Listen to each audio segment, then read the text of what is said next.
오늘은 아침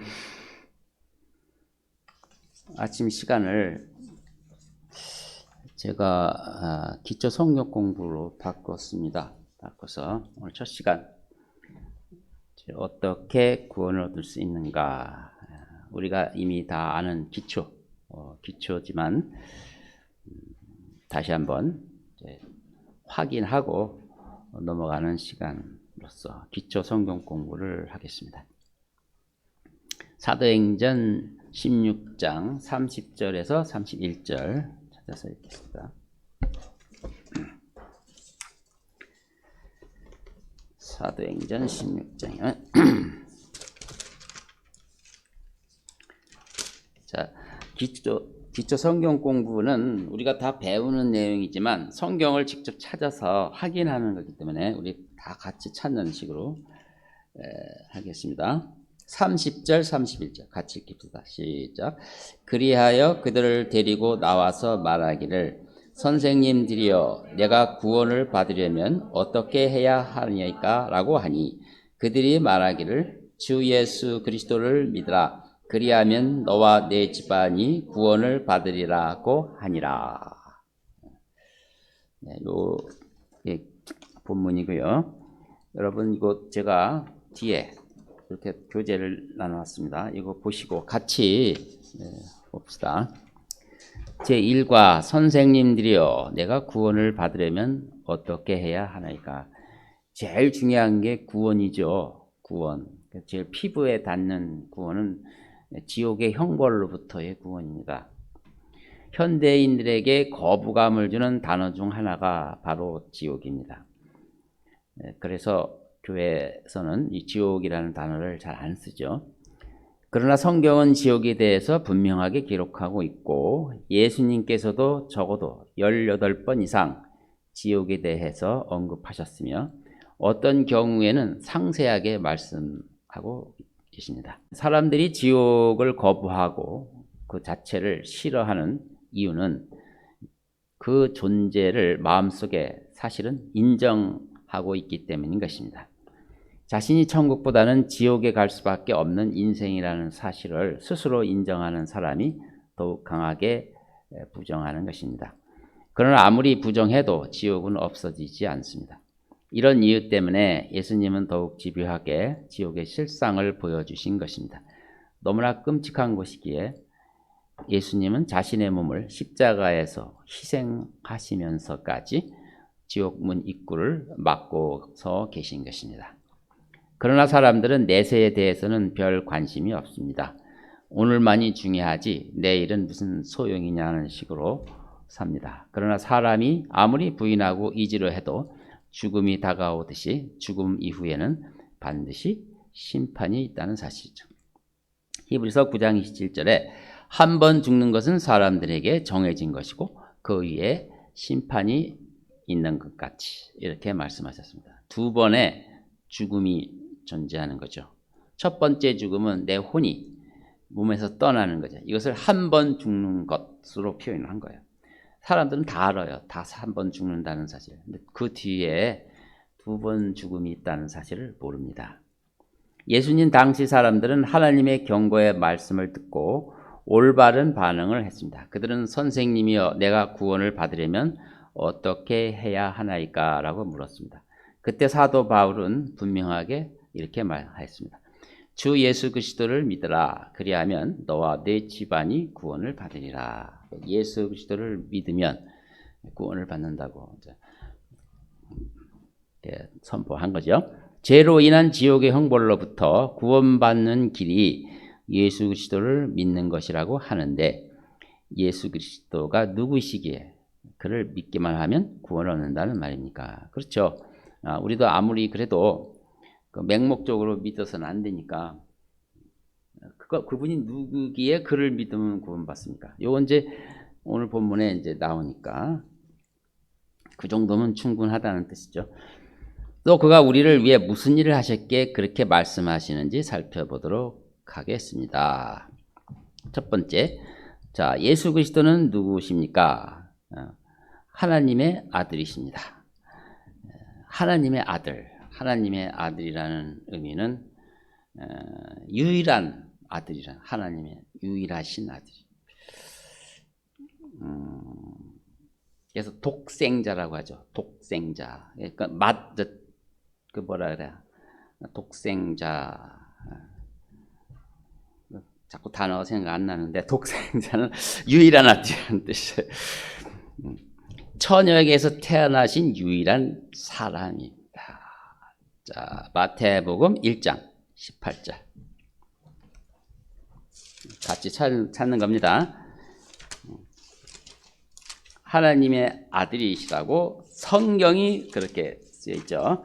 마태복음 1장 18절에서 25절. 제가 쭉 읽겠습니다. 여러분은 눈으로 읽으십시오. 같이 읽으면 시간이 좀 너무 걸려서 제가 읽겠습니다. 이제 예수 그리스도의 탄생은 이러하니라. 그의 모친 마리아가 요셉과 정혼하였으나 동침하기 이전에 성령으로 잉태된 것이 그에게 나타났더라. 그녀의 남편 요셉은 의로운 사람이라. 그녀를 공개적으로 본으로 삼기를 원치 않고 은밀히 버리려고 작정하더라. 그러나 그가 이 일들을 생각하고 있을 때 보라, 주의 천사가 꿈에 그에게 나타나 말하기를, 너 다윗의 아들 요셉아, 네 아내 마리아를 내게 데려오는 것을 두려워 말라. 그녀에게 잉태된 아기는 성령으로 된 것이다. 성령으로 그게 가능한 거죠. 그녀가 한 아들을 낳으리니 너는 그의 이름을 예수라 하라. 이는 그가 자기 백성을 그들의 죄에서 구원할 것이기 때문이니라고 하니라. 이제 이 모든 일이 일어나는 것은 선지자들을 통하여 주에 관해 말씀하신 것을 이루려 함이라 말씀하시기를, 보라, 한 처녀가 잉태하여 한 아들을 낳으리니 그 이름을 임마누엘이라 하리라 하셨으니, 이를 해석하면 우리와 함께 하시는 하나님이라. 예수 그리스도의 이름 안에 임마누엘, 즉 우리와 함께 하시는 하나님이라는 뜻이 있어요. 그러니까 예수님을 영접을 하면 하나님이 함께 하는 거죠. 그대로. 그 후 요셉이 잠에서 깨어 일어나 주의 천사가 그에게 분부한 대로 행하여 자기 아내를 데려왔고, 그녀가 첫 아들을 낳기까지 그녀를 알지 아니하였다가 낳으니 그가 그의 이름을 예수라 하더라. 순수하게 하나님의 말씀이 육신이 되었은 분이, 그래서 하나님의 아들이신 것입니다. 또 예수님은 직접 하나님을 아버지라고 부르셨어요. 요한복음 17장.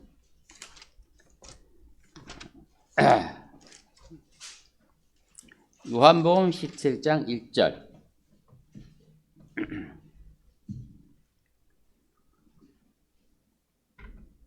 아버지라고 부르셨어요. 예수께서 이러한 말씀들을 하시고 눈을 들어 하늘을 보시며 말씀하시기를, 아버지시여, 그 시간이 왔나이다. 아버지의 아들을 영원롭게 하셔서 아들도 아버지를 영원롭게 하게 하옵소서. 두 인격이죠. 완전히 다른 인격이 서로 대화를 하는데 먼저 예수님이 기도를 하시는 거예요. 아버지는 당연히 들으시죠. 그래서 아버지시여 라고 말하죠. 자, 예수 그리스도는 누구십니까? 하나님 아버지와 함께 모든 만물을 지으신 창조주이십니다. 아, 대단하시죠? 창조주이시랍니다. 요한복음 1장. 오늘 본문 공부하는 내용은 제가 거의 거리설교에 많이 사용하는 말씀들입니다. 여러분 이제 성장해서 거리에서 나가서 설교를 할 정도가 되면 이게 이제 나오는 거죠. 이 공부가 나오는 거예요. 자, 요한복음 1장 1절, 2절까지 읽겠습니다. 태초에 말씀이 계셨고 그 말씀이 하나님과 함께 계셨으니 그 말씀은 하나님이셨느니라. 그러니까 태초에 영원전 태초죠. 어느 시점이 없어요. 뭐 시간 개념이 아니고 태초에 말씀이 계셨고요. 그 말씀이 하나님과 함께 계셨고, 근데 그 말씀은 하나님의 피조물이 아니고 그냥 하나님이시다. 2절, 그 말씀이 태초에 하나님과 함께 계셨느니라. 그걸 다시 강조한 거고, 3절은 만물은 그에 의하여 지은 바 되었으며, 그렇죠. 이 말씀에 의해서 지은 바 되었는데 그 말씀이라는 것은 인격이에요. 그거 곧 예수 그리스도죠. 이미 지음받은 것 가운데 그가 없이 지어진 것은 아무것도 없더라. 그러니까 문자 그대로 창조주십니다. 창조주. 하나님이 지었지 않은 만물은 아무것도 없죠. 그건 당연하죠. 그 논리적으로도. 근데 예수님이 창조주라면 이 말씀도 맞는 거죠. 이미 지음받은 것 가운데 그가 없이 지어진 것은 아무것도 없더라. 이게 감히 뭐예요? 마귀가 지음받은 예수 그리스도를 대적해서 십자가에 못 박은 거예요. 무엄한 짓이죠. 그런데도 그걸 다 감당하셨어요. 의미가 있죠, 그게. 그리고 여기 뭐 많은 내용이 있죠. 만물이 그분에 의해서 그분을 위해 창조되었다. 그러니까 그분이 창조주니까 만물은 예수님에 의해서 창조되었고요. 예수님을 위해서 창조돼요. 수많은 이적으로 하나님의 아들이심을 사람들에게 증명해 보이셨고요. 그래서 죽은 자를 살리시기도 했고 빵 5덩어리와 물고기 2마리로 5,000명을 먹이시기도 했습니다. 충분한 시간이 있으면 일일이 찾아서 확인하면 그 자체가 은혜가 됩니다. 집에서 하시고 이거를 같이 하고 싶다 그러면 같이 모여서 이걸 일일이 이렇게 공부해 보세요. 그 안에 그 모임 안에 하나님의 은혜가 충만할 겁니다. 풍랑을 잠잠케도 하셨고 두 번째 예수 그리스도는 무엇 때문에 오셨습니까? 바로 그분이 오셨죠. 육신을 입고 마리아의 몸을 빌어 오셨는데 무엇 때문에 오셨느냐 하는 거죠. 죄인들을 위한 속죄의 제물로 드려지기 위해서 오셨다. 속죄의 제물. 속죄의 개념은 우리가 설명을 안 해도 압니다. 우리가 속죄, 누구를 희생시켜서 나 죄를 사하는 행위죠. 그런데 이제 예수님에게도 그게 적용이 되는데 속죄의 제물로 드려지기 위해서 오신 것이다. 요한복음 1장 29절. 그 다음날 요한이 예수께서 자기에게 오시는 것을 보고 말하기를 보라 세상 죄를 제거하는 하나님의 어린 양이라. 요한은 침례 요한입니다. 침례 요한이 먼저 예수님을 이렇게 예배하기 위해서 나타나서 사람들에게 쭉 주의를 환기시켰고 예수님을 직접 보고 그분을 향해서 요한이 이렇게 얘기하는 겁니다. 세상 죄를 제거하는 하나님의 어린 양이다.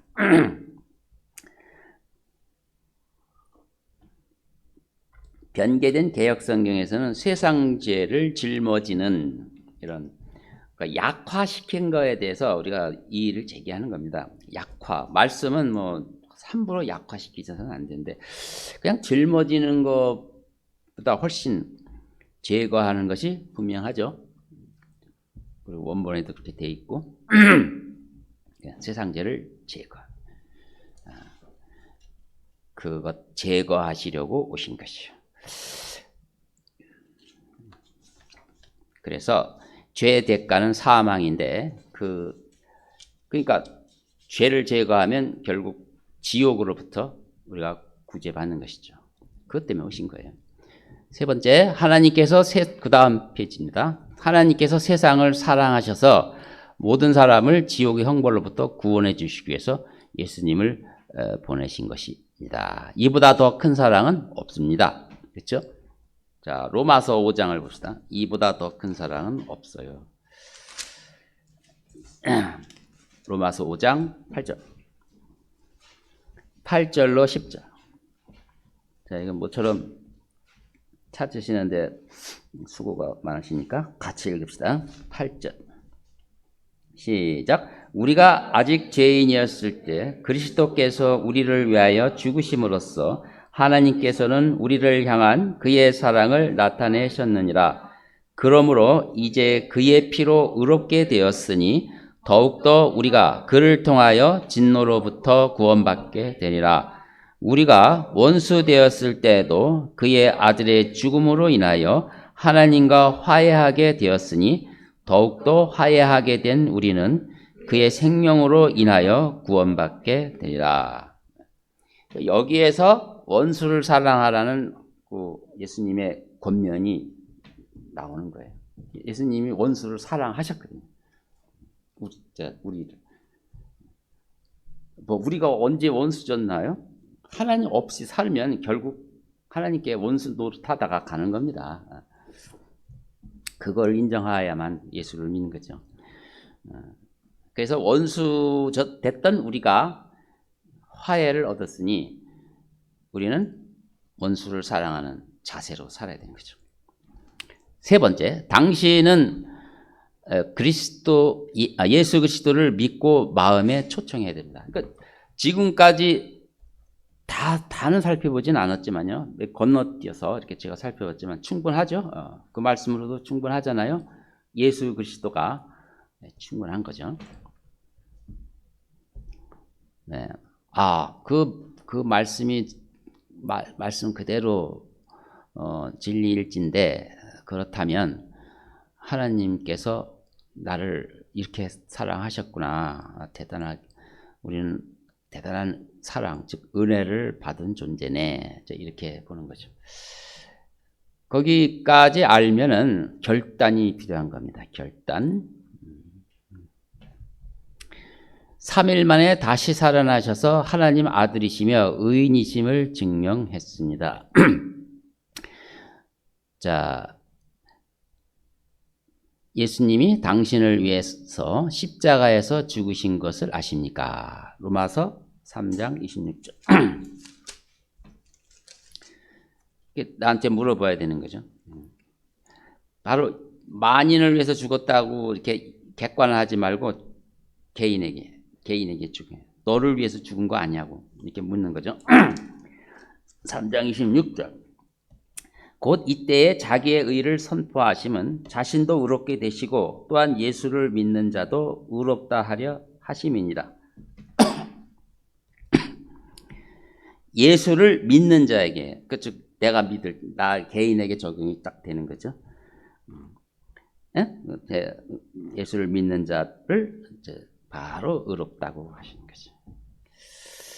요즘은 제가 이제 그 학교에 있는 방을 빼야 되니까 이것저것 이렇게 서류를 하다 보니까 언젠가 이렇게 그 강의를 마치면 이제 복음 증거할 때 설문지를 이렇게 준 그런 식으로 제가 복음을 늘 증거하는데 이제 처음에는 학생들이 있는 데서 얘기 충분히 들으니까 이제 알았다 하고 이제 들썩들썩 궁뎅이 일어날라 해요. 이제 그러면 안 되지. 영접을 하고 가야지 하면서 그 영접을 이렇게 해요. 그런데 이제 거기서 학생들은 이제 멘붕 일어나는 거죠. 아니 교수님이 이럴 줄을 몰랐다고 속으로 그런 거죠. 그게 뭐 그래도 증거하는데 그래도 손을 들고 하는 학생이 더러 보여요. 근데 게다가 생각이 나서 그러보다도 학생들은 제 이성을 갖고 있고 알만한 친구들이니까 이제 이렇게 쭉 이렇게 글을 써서 뒤에 사인을 하게 했어요. 사인을 하게. 이거 충분하면 사인하라. 대학생들이 뭐 누구 하라고 합니까? 안 하잖아. 그래도 사인하면 그건 진정성이 있으니까 사인을 하라고 쭉 줬더니 전부 다 손 드는 거는 못하지만 사인을 하는 건 많이 하더라고요. 그걸 다 인정을 했어요. 그 중에 최재훈도 들어가 있어요. 그랬는데 대학원으로 들어와가지고 그러니까 안 믿는다더라고요. 그래서 이제 개인적으로 이렇게 했죠. 바로 뭐 한 건 아니고 관심을 표명하길래 해서 아주 진정성 있게 믿고 이렇게 오늘 교회에 오지 않았습니까? 귀한 일입니다. 이제 사인한 것이 이제 진정성이 없다는 말을 하는 게 아니고 이제 저는 그거 진정성이 있다고 보고요. 어쨌든 뭐 본인 개인이 이제 확인하는 의미에서 계속해서 이제 복음을 증거해서 본인이 이제 확신이 딱 들을 때 이제 내 할 일은 다 한 거죠. 그런 식으로 여러분도 그렇게 복음을 증거하시기 바랍니다. 예수님이 당신을 위해서 십자가에서 죽으신 것을 아십니까? 이런 개인적인 질문이 이제 필요한 거예요. 마음에 초청하려면. 무덤에서 다시 살아나신 자신의 몸을 많은 사람들에게 보이신 후 영광 가운데서 하늘로 올라가셨습니다. 자, 예수님은 모든 인류를 위해 한 번으로 영원한 제사를 드리심으로 모든 인류의 구세주가 되신 것입니다. 디모데전서 3장 16절 디모데전서 데살로니가 후서 다음에 있어요. 디모데전서 3장 16절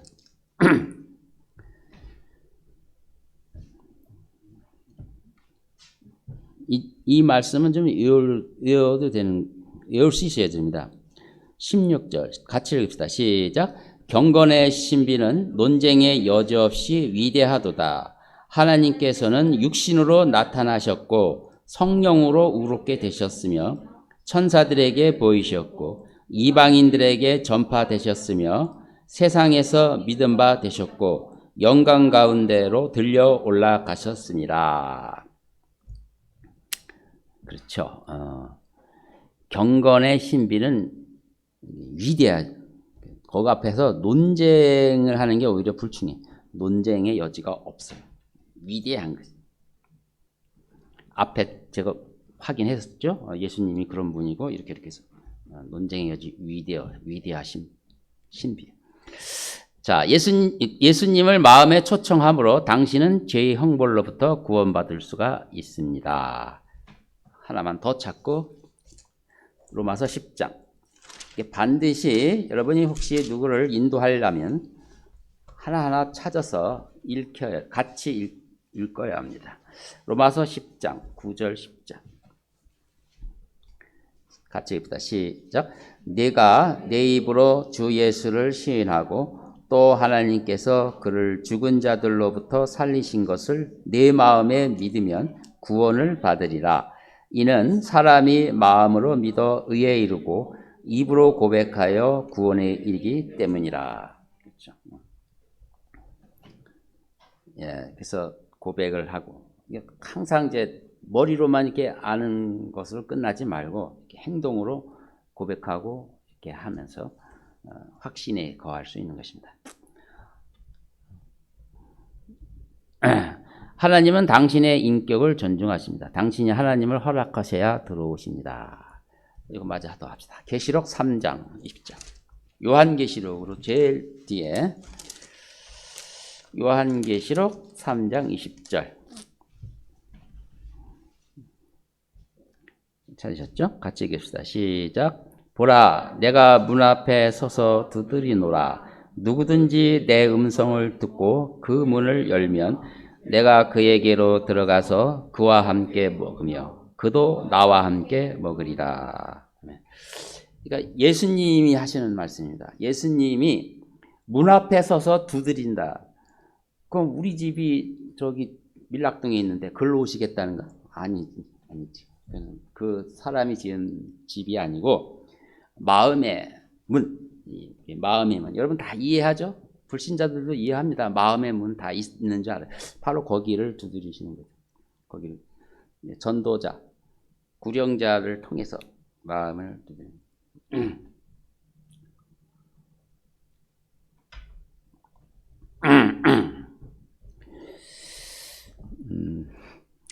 그래서 문을 두드리노라. 누구든지 내 음성을 듣고 그 문을 문을 연다는 거는요, 마음을 연다는 거죠. 내가 예수님을 구세주로 믿겠습니다. 그래서 그게 그럼 들어가겠다는 뜻이에요. 그래, 그럼 들어오세요. 여기를 들어오세요. 그래, 거기 들어가겠다. 거기가 내가 거할 처소다. 즉 교회다. 사람이 만든 교회가 아니고 내 마음이 내 교회란다. 내 성전이다. 뭐 교회나 성전이나 그런 의미로 말했을 때 그런 거잖아요. 그래서 들어가겠다 했을 때 들어오세요 하면 들어오시는 거죠. 그 다음부터는 하나님과 함께 사는 삶이 사는 거예요. 하나님 없이 살았던 인생이 예수를 영접함으로 하나님과 함께 사는 인생으로 바뀌는 것을 구원이라고 하는 거죠. 쉽죠? 부모님한테 전할 수 있죠? 동생한테 전할 수 있지? 다 전할 수 있죠? 하나님 없이 살았던 인생을 하나님과 함께 사는 구원입니다. 그래서 영접 기도를 하면 됩니다. 우리 같이 기도하는 마음으로 읽읍시다. 시작. 하나님, 저는 죽어서 지옥에 갈 수밖에 없는 죄인입니다. 저를 구원해 주시려고 예수님께서 십자가에서 피 흘려 죽으시고 부활하신 사실을 알았습니다. 이제 예수 그리스도를 저의 구주로 믿고 영접하오니 제 마음속에 들어와 주십시오. 저를 구원해 주셔서 감사합니다. 이제 죄에서 돌이켜 하나님의 말씀에 순종하며 살겠습니다. 예수 그리스도 이름으로 기도합니다. 아멘. 이렇게 누가 정직하게 진지하게 기도했다면 하나님이 이 기도 안 들어주실 리가 없고요. 들어오신 거죠. 그래서 이제 선언할 수가 있어요. 당신은 하나님의 아들이 되셨습니다. 그 앞에서 예수님은 하나님의 아들이라고 배웠죠. 창조주이며 막 이렇게 쭉 배웠는데 이 고백한 자한테도 하나님의 아들이라고 했을 때 그 격이요 결코 뒤지지 않아요. 뭐 같다는 건 아니지만 정말 그렇게 하나님이 양자로 삼고 예수님이 이제 하나님의 가족으로서의 큰 형님이 되는 거죠. 뭐 그 촌수로 따지면 큰 형님이 되고 뭐 여러 가지 말할 수가 있는데 그래서 그게 틀린 게 아니고요. 히브리서 2장에도 내가 형제라 부르기를 부끄러워하지 않는다 그랬어요. 예수님. 교인 그리스도인들을 형제, 나의 형제다라고 부르는 것을 부끄러워하지 않는다. 아버지가 양자로 입양했는데 외아들인 내가 아버지가 입양한 그 아들을 이렇게 차별할 리가 없죠. 차별하지 않아요. 그분은 그 아버지의 그 아들이라 워낙 사랑이 많으셔서 똑같이 양자로 입양했다는 건 굉장한 뜻이에요. 굉장한. 아주 여기 젊은이들이 말하는 대박이죠. 대박. 젊은 우리 주한이도 말을 써요. 벌써 대박이네. 이렇게 우리 진짜 대박입니다. 그것만 생각하면 아주 가슴이 벅차. 그래서 그 다음에 아버지가 됐으니까 어떻게 하고요? 모든 필요를 기도로 아랠 수가 있는 거죠. 그러니까 이렇게 아들이 된 자에게 이제 기도의 필요성을 이렇게 빌립보서 4장 마지막 찾고 마치겠습니다. 이 말씀도 외워야 하는 구절이기도 하죠. 빌립보서 4장 6절 7절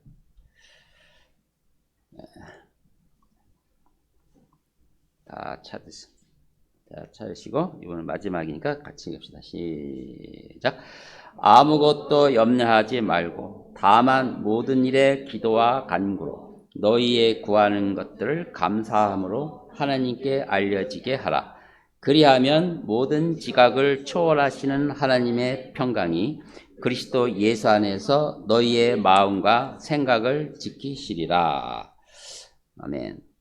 그러니까 아무것도 염려하지 말고 어떻게 한다고요? 기도하고 영접한 예수님의 그 이름에 힘입어 하나님께 기도. 예수님도 아버지시여 하고 기도했죠. 요한복음 17장 1절에 봤죠, 여러분? 이제 우리도 그렇게 할 수 있는 자격이 생긴 거예요. 아버지시여. 내가 머리가 돌입니다. 지혜를 주셔서 이렇게. 내가 왜 이렇게 멍청한지 모르겠어요. 그거를 하라고요. 그 많은 것들을 하나님께 모든 감정의 이 쓰레기를 하나님께 내 사람한테 퍼붓지 말고 하나님. 얼마나 좋으세요. 여러분 대박이죠, 뭐 그냥.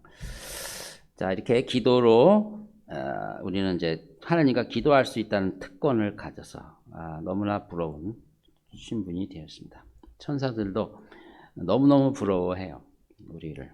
그러니까 우리는 진짜 큰 복을 받은 것입니다. 자, 마치고 기도하겠습니다. 하나님 아버지 참으로 감사합니다. 오늘 우리 기초 성경 공부에 예수 그리스도의 복음을 살펴봤습니다.